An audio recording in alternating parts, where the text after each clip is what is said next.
9절에서 20절 말씀을 함께 교독하겠습니다. 이에 블레셋 사람들이 올라와 유다의 진을 치고 레히에 가득한지라. 유다 사람들이 이르되 너희가 어찌하여 올라와서 우리를 치느냐. 그들이 대답하되 우리가 올라온 것은 삼손을 결박하여 그가 우리에게 행한 대로 그에게 행하려 함이로다 하는지라. 유다 사람 3,000명이 에단바위 틈에 내려가서 삼손에게 이르되 너는 블레셋 사람이 우리를 다스리는 줄을 알지 못하느냐. 내가 어찌하여 우리에게 이같이 행하였느냐 하니 삼손이 그들에게 이르되 그들이 내게 행한 대로 나도 그들에게 행하였노라 하니라.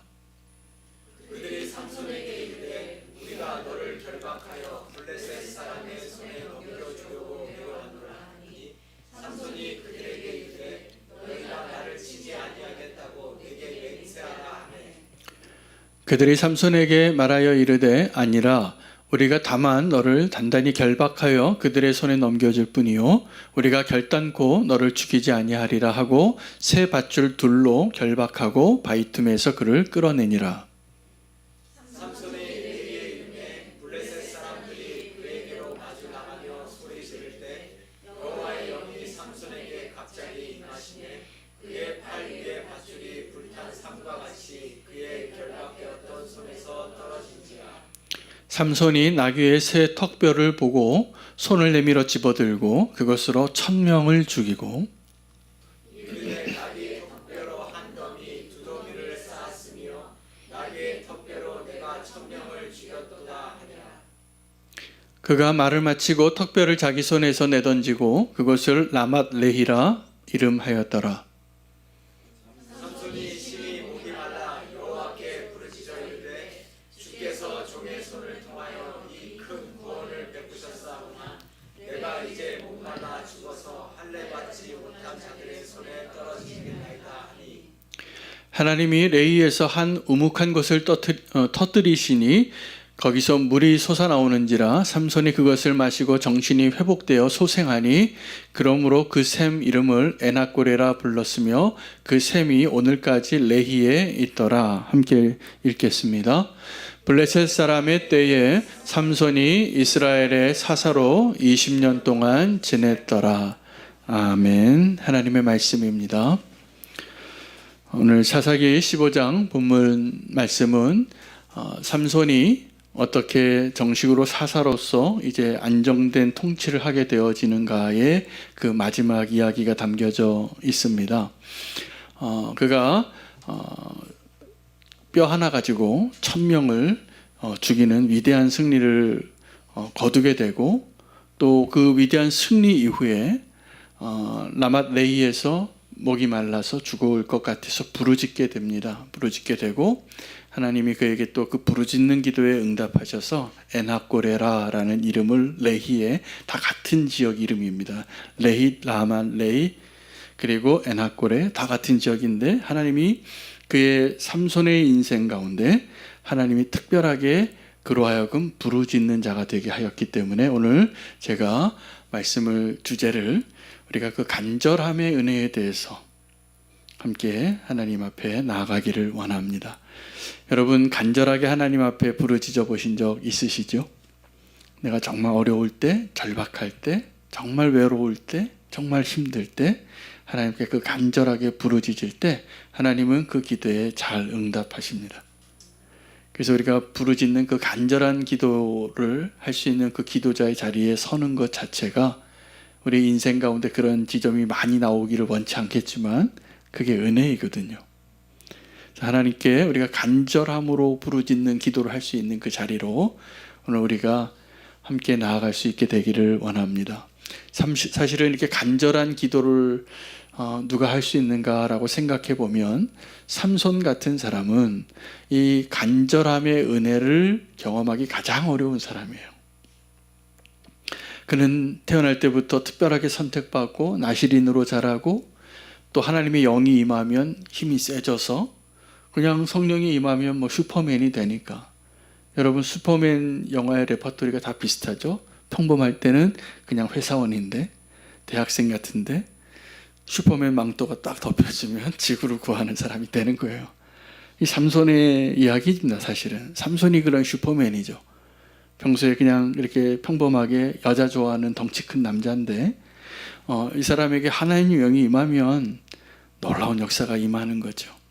그러니까 하나님께서 이 삼손에게 간절함의 기도를, 간절함의 은혜를 누리게 하는 것은 정말 하나님의 은혜입니다. 여러분, 지금도 이렇게 평탄한 길을 살아서 또 별로 문제가 없이 그냥 하나님의 은혜 가운데 늘 인도함 받아서 간절하게 기도하는 것이 뭔지 모르는 분들도 간혹 있습니다. 근데 그게 결코 저는 축복만은 아닌 것 같아요. 뭔가 2% 부족한 축복이에요. 하나님 앞에 우리가 간절함으로 기도할 수 있는 그 은혜가 무엇인가를 함께 발견해 보기를 원합니다. 하나님의 사사로서 이 사사기에 처음에 나온 사사들은 꽤 괜찮은 사사입니다. 좀 사사로서의 그런 모습과 인격과 또 하나님의 그 허락하신 그 리더십을 골고루 잘 갖춘 그런 리더들이 사사가 되기 시작하는데, 이 끝으로 갈수록 삼손과 같은 사사가 나타나는 겁니다. 삼손은 사사임에도 불구하고 그의 인격이나 또 그의 지도자로서의 면모를 보면 아쉬움이 많아요. 여러분, 그러면 하나님께서 통치를 못하실까? 그렇지 않습니다.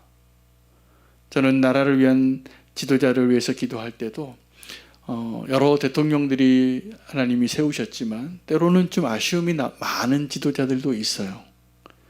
그런데요, 사실은 이 나라를 이끌고 움직이고 운행하시는 분은 하나님이시기 때문에 좀 아쉬움이 있는 지도자가 세워지면 어떻게 해야 되냐면 우리가 기도하면 됩니다. 근데 그 기도를 잘해야 돼요. 우리가 여러분 교회 담임 목사가 저처럼 좀 부족해도 괜찮아요. 그러면 여러분이 기도해 주시면 돼요. 그러면 하나님의 은혜가 이 교회를 더 온전하게 하나님이 세워가는 여러 가지 이유로 하나님 역사하시는 거예요. 삼손과 같은 사람도 하나님이 지도자로 세우시고 그 삼손을 통해서 하나님께서 행하시는 놀라운 일들을 이루실 수 있기 때문에 오늘 이 삼손의 생애 가운데 나타나는 그 간절한 기도의 은혜를 우리가 함께 발견하기를 원합니다. 우리 하나님의 통치하심과 하나님의 은혜를 위해서 완벽한 지도자를 원할 때가 많은데 대부분의 경우에 그 지도자들이 완벽한 지도자가 많이 없습니다. 제가 성경의 인물 가운데 완벽한 지도자 굳이 찾는다면 한 느헤미야 정도 찾을 것 같아요. 우리가 알고 있는 대부분의 위대한 믿음의 사람들이 다 허물이 많습니다. 아브라함도 그랬고 다윗도 그랬고 다 마찬가지예요. 다 그들의 인생에 아주 심각한 결함들이 많이 있어요.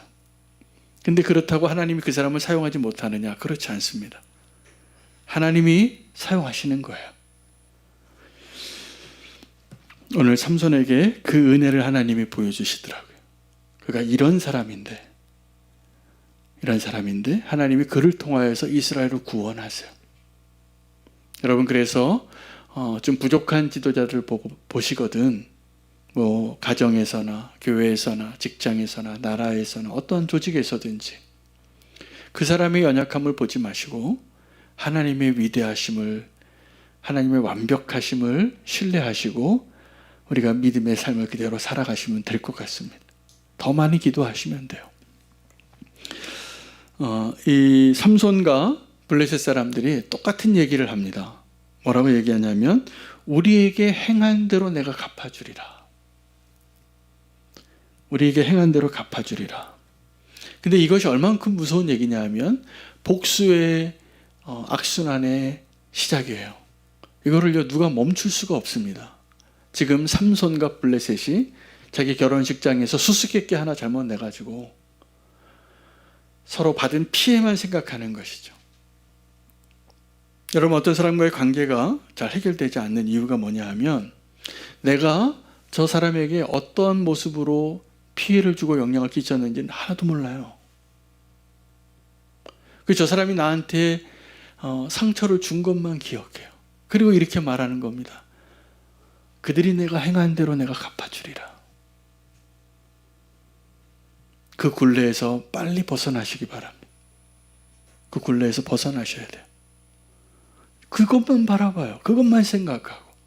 제가 자녀를 키우는데 저는 스스로 생각하기에 꽤 괜찮은 아빠라고 생각했어요. 근데 나중에 커서 얘기해 보니까 나한테 섭섭했던 것만 기억하더라고요. 내가 뭐 잘못한 것만 기억해. 그 아픔만.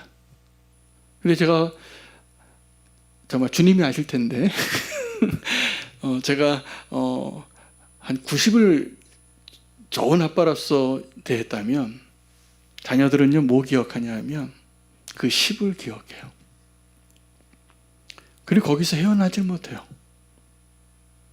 헤어나질 못해요. 그리고 거기서 아파하고 상처받고, 그래서 거기에서 그것을 해결하지 못해서 평생 그 아픔을 가지고 또 다른 사람에게 그 상처받은 모습으로, 불완전한 모습으로 또 누군가에게 상처 주는 사람이 되는 거예요. 이때 그럼 우리는 그 굴레를 어떻게 벗어나야 되느냐? 야곱이 그 답을 알았습니다. 야곱이 그 복수의 굴레가 시작하는 시점에서 자기의 딸 디나가 강간을 당했는데 오빠들이 복수했거든요. 시므온과 레위가 다 죽였어요. 같이 언약 맺자고 거짓말하고. 이게 첫 번째 복수가 시작이 된 거죠. 왜냐하면 자기 누이를 더럽혔으니까 나는 그들을 죽일 권리가 있어, 복수할 권리가 있다라고 생각하죠. 근데 야곱은 그것을 알았어요. 큰일 났구나. 이 오빠들은 그걸 계산할 생각이 없어요. 아직 그 계산도 안 돼요. 왜요? 복수의 분노에 불타고 있으니까. 그때 야곱이 이 자기의 가문을 건져냅니다. 어떻게 건져내냐면 베델로 올라가자 그래요. 하나님의 은혜 안에 거하게 되는 거예요. 그게 도피성이에요. 하나님의 은혜 안에 거하는 거. 여러분 꼭 그 도피성으로 피하시기 바랍니다. 하나님의 은혜 안에 있어야 돼요. 내가 내 마음이, 내 생각이, 내 시선이 하나님의 은혜 안에 머물러 있을 때 원수가 나를 공격하든 내가 그 마음에 있든 그것을 해결할 수 있는 실마리가 풀려지는 첫 번째 발걸음이에요. 베델로 올라가야 돼요. 그래서 베델로 올라갔더니 하나님이 어떻게 도우시냐 하면, 그때 그 남자들이 다 멸족을 당했던 히위 지파 사람들이 복수하러 쫓아오지 못하게 해주세요. 하나님이 두려워하니까. 하나님을 두려워서 쫓아오지 못하게 돼요. 그리고 이 야곱이 그 다음에 믿음의 여정을 갈 수 있게 돼요. 큰일 날 뻔한 거죠. 여러분 우리 인생 가운데 그 복수의 함정에 빠지면, 내 상처의 함정에 빠지면 헤어나오질 못해요. 지금 삼손의 문제가 뭐냐 하면 그들이 내게 행한 대로 내가 갚아주리라, 이 원칙을 포기하지 못하는 거예요. 삼손도 그렇고 블레셋 사람들도 그렇고. 삼손이 한번 보복을 또 했죠. 그래서 에단 바위 밑에 숨습니다. 근데 이 블레셋 사람들이 삼손을 잡아야 되겠는데 삼손을 감당이 못하겠고, 이스라엘 사람들을 억압하고 있는 시기니까 이스라엘 사람들에게 협박을 하는 거예요. 너희가 잡아와라. 저 삼손을 너희가 잡아와라. 그래서 3,000명의 유대인이 삼손에게 찾아갑니다. 너희 지금 삼손을 만나서 지금 우리가 블레셋의 통치 아래에 있는 걸 네가 모르느냐고. 이게 삼손이 조건을 걸어요. 당신들에게 내가 드러내겠는데 나를 죽이지 않겠다고 맹세해라. 나를 결박해라. 그리고 나를 건네 넘겨주기만 하라. 넘겨줬을 때 삼손이 그 결박을 풀고 그들을 또 죽이죠. 그 결박한 바위가 불에 탄 그 밧줄처럼 뭐 아무 힘도 없이 벗겨지는 거예요. 성령이 임하시니까. 여러분 그 레히는 삼손이 숨어 있던 곳인데 라맛 레히가 돼요. 새 나귀 턱뼈로 두 무더기를 쌓았다라는 뜻이에요. 무더기를 쌓은 곳이다. 1,000명을 죽이는데 한 명이 1대 1,000으로 이긴 거죠. 위대한 승리죠. 정말 삼손이에요. 삼손 대단한 그 전사입니다. 영웅입니다. 여러분 우리가 하나님을 믿을 때 하나님이 역전의 하나님이신 것을 꼭 믿으시기를 바랍니다. 하나님 꼭 반전이 있으세요. 다윗에게도 반전이 있죠. 여러분, 다윗이 정말 이스라엘을 구한 용사로서 등장할 때 누구랑 싸웠냐면 골리앗과 싸웠잖아요. 다윗과 골리앗은 상대가 됩니까? 안 됩니까? 안 되는 게임이에요. 근데 하나님은 반전의 하나님이세요. 우리가 지금도 우리가 속담같이 뉴스 앵커도 그런 얘기 합니다. 어떤 중소기업이 대기업과 싸워서 특허를 냈는데 이렇게 해가지고 승소를 했다 그러면 앵커가 그런 말, 이건 정말 다윗이 골리앗을 이겼습니다, 이렇게 얘기하는 거예요. 이 성경, 이게 뭐냐면 이길 수 없는 싸움을 이겼다는 것을 표현하는 것이죠. 모세도 마찬가지예요. 모세가 40세 때 일어나서 하나님께 이렇게 순종받았다면, 그렇게 쓰임받았다면, 그 모세는 하나님의 모든 집에 충성된 종이었는데 40세 때 하나님께 쓰임받았다면 모든 것이 완벽했을 거예요. 근데 그 모세가 그렇게 하나님의 온 집에 충성된 자로 쓰임받을 수 있었던 그 부르심의 때가 80세인 거예요. 언제요? 아무것도 할 수 없을 때. 아무것도 할 수 없을 때. 이게 반전의 하나님이에요. 하나님의 일을 할 때 하나님은 꼭 내 힘으로, 내 능력으로 뭔가 하려는 것을 통해서 영광받지 못하세요. 그걸 기억하셔야 됩니다. 하나님의 능력으로, 하나님의 방법으로 하나님만 하실 수 있는 일들을 통하여 하나님이 영광 받으시는 거예요. 하나님 영광 받으실 때, 예수님이 십자가로 가실 때 언제 영광 받았다고 얘기하시냐 하면, 가룟 유다가 그 마지막 만찬의 자리에서 예수님을 배반하려고 떠나는 그 순간에 예수님이 그렇게 고백하세요. 주님, 이제 영광 받으셨습니다. 그 기도가 그때 나오는 거예요. 여러분, 십자가가 반전의 상징인 거 아시죠? 십자가는 전능하신 하나님이 연약한 인간의 모습으로 오셔서 인간의 죄를 대신 대속하시기 위하여 죽임당하는 자리에 나가시는데 너무 연약한 모습으로 죽으시는 거예요.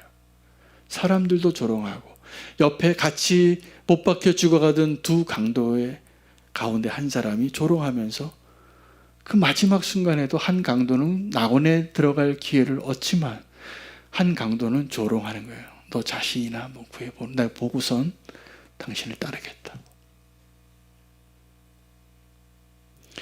여러분, 근데 이 십자가는 그렇게 강도까지도, 십자가형을 당하는 강도까지도 조롱할 수밖에 없는 그런 처참한 실패 같지만, 이 세상에서 우리가 발견할 수 없는 가장 위대한 승리가 십자가에서 승리인 거예요. 죽음의 권세를 파하기 위하여 예수님께서 친히 죽음의 권세 아래 들어가시고 죽은 자 가운데 거하시고 그곳에서 스스로 죽음의 권세를 파하고 이기시고 부활하신 거예요. 우리는 죽을까 봐 겁내고 살잖아요. 죽을까 봐 덜덜덜 떨잖아요. 예수님은 죽음에 내 자신을 내어주고 스스로 그 죽음에서 자신을 건져낼 수 있는 유일한 하나님이신 거예요. 그 일을 행하신 거예요. 그 십자가의 반전은 가장 가혹한 하나님의 진노이고 가장 처절한 실패 같지만 가장 위대한 승리인 거예요. 그러니까 우리 성도는 이 십자가의 승리로 사는 거예요. 이 성도가, 저와 여러분이 이 세상과 싸워서 자꾸 힘으로 싸워서 이기려고 그러면 안 됩니다. 하나님의 반전이 안 나타나잖아요. 왜 내 힘으로 싸우는 거잖아요.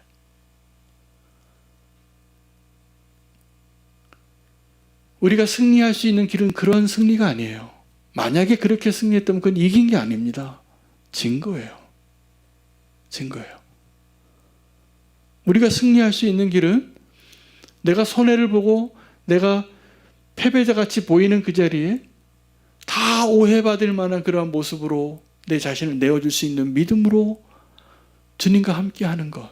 그때 주님께서 대반전을 일으키시는 것. 이게 우리가 갈망해야 할 승리의 모습입니다. 여러분, 오늘 삼손이 절박한 기도를 하게 되는데 이 1000명이 아니 수만 명의 블레셋 사람들 앞에서 두려워서 하나님께 날 좀 도와주세요. 이제 내가 혼자 이 수천 명 수만 명과 상대해서 싸워야 됩니다. 주님 두려워요. 무서워요. 나는 힘이 없어요. 날 도와주세요라고 기도하지 않아요. 언제가 저와 여러분에게 정말 취약하고 위험한 때냐 하면 원수가 나보다 너무나 강하고 숫자가 많아서 내가 이길 수 없는 자 앞에 있을 때 그 두려움과 절박함이 아니라 승리하고 난 다음입니다. 오늘도 동일하게 그 원칙이 적용되는 것 같아요. 이 삼손이 언제 절박한 기도를 하게 되냐면 1000명을 다 무찌르고 그 싸우기 전에 두려워서 결박된 채로 자기 자신이 인도함 받아서 그 블레셋 사람들에게 건네줬을 때 그 기도를 한 게 아니에요. 라맛 레히에 그 블레셋 사람들의 시체를 두 무더기를 500명씩 시체를 쌓아놨어요. 어마어마하겠죠? 500명 정도를 파일같이 쌓아놓으려면. 그 다음에요. 그 다음에 하나님께 그가 부르짖지. 하나님, 내가 이런 위대한 승리를 했는데 내가 여기서 지금 목말라서 죽을 것 같아요. 목말라서. 여러분, 원수가 우리 앞에 있을 때 우리는 그때 긴장하고요, 경계하고 깨어 있습니다. 근데 언제가 우리가 위험할 때냐 하면 내가 뭔가 대단한 일을 한 후에요. 여러 목사님들 가운데 이렇게 넘어지신 분들의 공통점이 다 언제 넘어졌냐? 다 그때예요. 다윗이 언제 넘어졌냐면 다 그때예요. 그가 이제 태평한 세월을 지내고 왕의 전쟁의 때가 왔는데 왕이 전쟁터에 안 있어요. 옥상을 거닐고 있는 거죠. 여러분, 히스기야가 언제 위기를 얻습니까? 저 아수르 군대가 다 포위하고 아람어로 백성들을 낙심케 하고 포위되었을 때가 아니에요. 하나님께서 도우셔서 해시계를 그 그림자를 뒤로 옮길 정도로 하나님께서 너의 병을 고쳐주겠다. 간절히 기도했는데 하나님 응답하셨어요. 근데 이 히스기야가 그때 무너집니다. 비극이에요.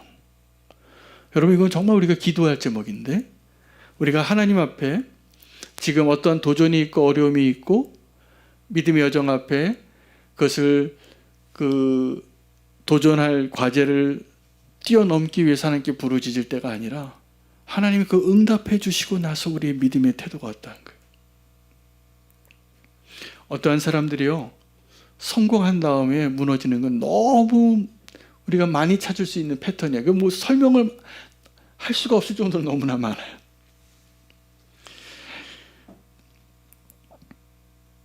우리가 언제 기도할까요? 능력자 삼손은 기도 안 합니다, 사실은. 그가 복수하려고 또 자기의 정욕에 불타서 그렇게 복수하려고 할 때 하나님이 성령이 임하셔서 하나님 도우셔서 그가 막 승리를 하는데, 저는 그러한 면에서 봤을 때 저와 여러분이 기도하는 일에 나오는 자가 되는 것만으로도 대단한 영적인 승리라고 믿습니다. 내가 지금 내 힘으로 잘 나가잖아요. 내 인생이 지금 막 고속도로를 달리는 것 같은 인생을 살 때 하나님 앞에 나와서 기도 잘 하실까요? 안 하실까요? 네, 기도 잘 못합니다. 누구나 그래요. 여러분, 광야에 있을 때가 위험합니까? 가나안에 들어갔을 때가 위험합니까? 네, 사실은 객관적인 형편으로는 광야에 있을 때가 훨씬 힘들잖아요. 근데 그 광야에 있을 때는 그들이 하루도 못 살아요, 하나님 없이는. 만나가 하루만 끊겨보세요. 늘 하나님께 구하고 의지하고 인도함 받았던 삶이 광야의 삶이에요. 고단하지만 가장 안전한 것이에요. 근데 가나안이 어떤 곳이냐면 이제 하나님을 의지하지 않고도 곡식을 얻는 곳이에요. 풍요가 시작이 되어지는 땅이에요. 부유함이 시작이 되어지는 그 시기에 우리는 정말 위기를 얻게 되는 것입니다. 여러분, 절박함과 욕심을 좀 구별하셔야 돼요.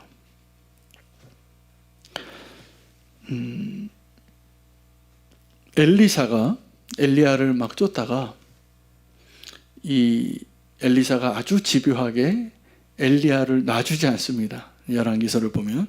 그래서 이제 열왕기 하에 이 엘리야가 승천할 때가 됐는데 다 알았어요. 이 엘리야가 승천할 것을. 근데 계속 올라가지 못해요. 그래서 장소를 4번 옮깁니다. 길갈에서 베델로, 베델에서 여리고로, 여리고에서 요단강으로 계속 옮기는데 엘리사가 놔주지 않는 거죠.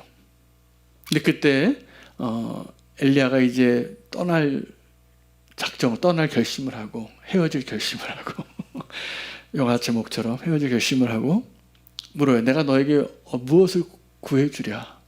그때 엘리사가 이렇게 대답을 하거든요. 내게 당신보다 갑절의 영감을 달라고. 갑절의 영감을 달라고. 저는 이 엘리사의 이 요구가 욕심같이 보이지 않고 두려움같이 보이더라고요. 지금 이제 이 엘리야가 없이 내가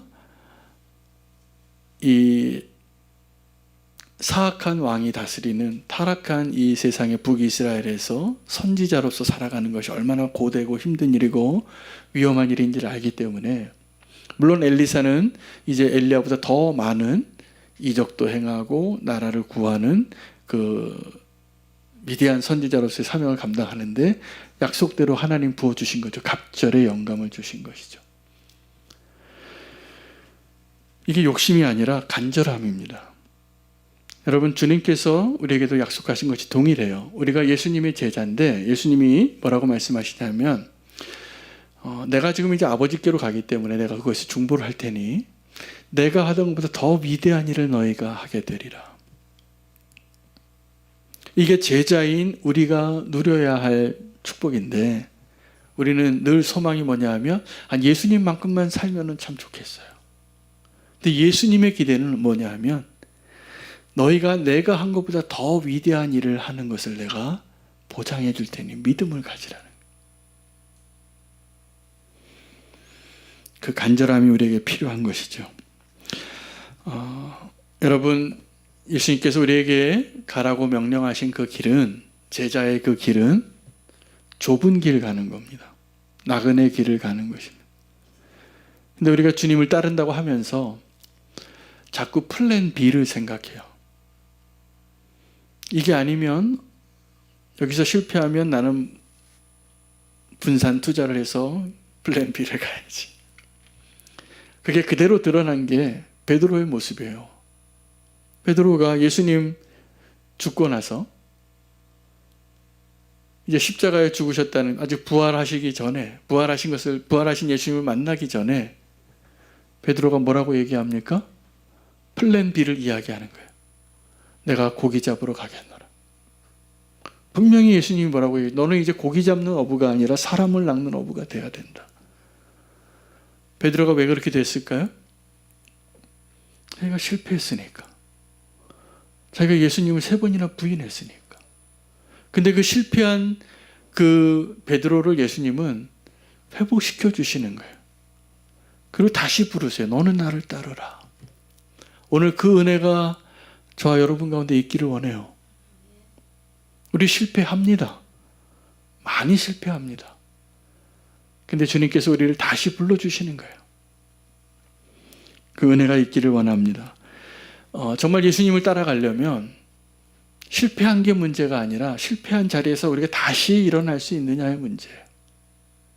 이 절박한 기도는 어려운 난지 앞에서가 문제가 아니라 내가 위대한 일 좀 한 것 같고 한번 교만해졌다가 쓰러졌을 때 내 힘으로 뭔가 하려고 했다가 아무것도 못 됐을 때, 저는 우리 탄자니아의 우리 김현식 선교사님을 많이 생각해요. 그분이 참 너무나 귀한 분이에요. 예수님 믿은 지 얼마 안 됐는데 선교사가 됐어요. 대단히 하나님 기뻐하실 만한 게 그 주님을 위해서 선교사로 살려고 자기 전 재산을 다 통장에 넣어서 간 거예요. 아프리카 가서. 근데 하나님이 그분을 기다리셨더라고요. 그 돈이 다 떨어질 때까지. 그 돈 다 떨어지니까 이제 사역이 일어나는 거예요. 그 돈이 다 떨어지니까 하나님이 일하시는 거예요. 여러분, 예수님께서 12제자를 파송할 때 왜 전대를 차지 말고 두벌옷을 가지지 말고 지팡이 하나만 들고 가라고 했을까요? 절박한 상태로 하나님 의지하는 거예요. 그렇게 나가는 제자는 주님이 늘 일하실 수밖에 없어요. 아마 매일 기적을 경험했을 거라고 믿어요. 저희 교회가 지금 이제 6년이 지나서 7년이 되는데 처음에 정말 절박했거든요. 지금은 너무 뭐가 편하네요. 그래서 지금 우리 교회에 여러 가지 기도 제목이 생기는 것은 하나님께서 다시 그 절박함 가운데로 우리를 인도하시는 것 같은 느낌을 제가 받아요. 근데 제가 이게 두렵냐 하면 그렇지 않고요. 기대가 돼요. 아, 주님께서 다시 우리를 오직 주님만 의지하는 자로 다시 불러주시는 거예요. 여러분, 그 은혜가 있기를 원합니다. 여러분, 위험할 때, 어려울 때 보험 들잖아요. 보험 좀 들어놓으셨죠? 근데 진짜 보험은 이 땅에 있는 보험회사가 별로 효력이 없어요. 보험회사도 망해요. 근데 진짜 보험은 하늘에다 드는 거예요. 근데 하늘에 있는 보험은 어떤 거냐면 내가 이 땅에서 다시 보상받을 수 없는 자에게 나눠주는 거예요. 그건 하늘에 고스란히 쌓여요. 고스란히. 그게 주님 우리에게 말씀하신 거예요. 우리의 두려움과 미래를 보장할 수 있는 게 아마 천국에서의 상급이 굉장히 클 것이라 믿습니다. 여러분, 그 간절함의 은혜가 나의 욕심과 나의 열심 때문이 아니라 하나님의 은혜를 구하는 모습으로 주님 앞에 간절히 구할 수 있게 되기를 원합니다. 삼손이 간절히 구했던 시점이 언제냐 하면 그 싸움을 시작하기 전이 아니라 싸움을 다 이기고 나서 완전히 고갈된 거예요. 엘리야처럼 로뎀나무에서. 오늘 그런 가운데 있는 분이 계시다면 하나님의 은혜를 경험할 때입니다. 지금 하나님이 이제 부르짖는 기도를 들으시고 응답해 주실 것이라 믿습니다. 여러분, 우리의 그 부요함은 내가 얼마나 소유했는가에 달려있지 않고 내가 얼마나 믿음을 갖고 있느냐에 달려있는 거예요. 그게 진짜 부요함이에요. 돈이 많은데도 인색해서 손을 덜덜덜 떠시는 분들이 있어요. 그거는 부유한 게 아니라 그 사람 참 가난한 사람이에요. 근데 내가 재산이 별로 없는데도 누군가에게 나눠줄 때 보면 마음이 막 넉넉해요. 왜요? 그게 기쁘고 그게 믿음이 있기 때문이에요. 오늘 주님께 간절한 기도로 주님이 일하시는 그 모습으로 그 신앙으로 살게 되시기를 축복합니다. 삼손과 같은 자도 하나님이 부르짖게 하시는 거예요. 그 부르짖는 기도에 응답하게 하시는 것이죠. 여러분, 부르짖는 그 기도는 뜨거운 신앙이에요. 뜨거운 신앙. 그 요한계시록에 라오디게아 교회에 책망하신 것처럼 미지근한 신앙으로 있는 사람은 부르짖는 기도 절대로 안 합니다. 부르짖는 기도를 누가 할까요? 뜨거운 신앙 아니면 차가운 신앙이에요. 뜨거운 신앙으로 대표되는 사람이 베드로라면 차가운 신앙, 예수님 대적하고 예수님 이렇게 막 죽이러 핍박하러 다니던 사울이 예수님과 부딪혀서 산산조각 나고 다시 주님의 사람이 되잖아요. 그에게 간절함을 주님이 주십니다. 눈 보지 못하고 더듬고 살아갈 때. 그리고 그가 그 밝은 빛 가운데 만났던 그 예수님이 무엇을 할 것인가를 가르쳐줬던 아나니아를 만나게 하셔서 그가 다시 사명의 길을 가는데 흔들림 없이 가는 것이죠. 여러분, 우리가 삼손같이 위대한 힘을 갖고 있지는 않아도 삼손처럼 내 힘으로 사느라 나 하나님 필요 없다고, 내 교양으로 신앙생활하고 내 자기의로 신앙생활하고 나의 열심으로 신앙생활 우리가 해왔다면 이제 오늘은 주님 앞에 이 기도 배우시기를 바랍니다. 간절함으로 주님 앞에 부르짖는 그 기도자가 되는 겁니다. 그 시점이 그 간절함으로 기도하게 되는 때가 승리한 다음이에요. 내가 뭔가 그럴듯한 일을 하고 난 다음이에요. 그때 하나님의 도우심과 은혜가 필요하고 하나님께서 우리를 다시 한번 우리의 그 목마름을 해갈시켜 주시는 그 은혜를, 엔하꼬레의 은혜를 주시리라 믿습니다. 오늘 그 하나님을 같이 갈망하면서 주 이름을 부르고 함께 기도하겠습니다.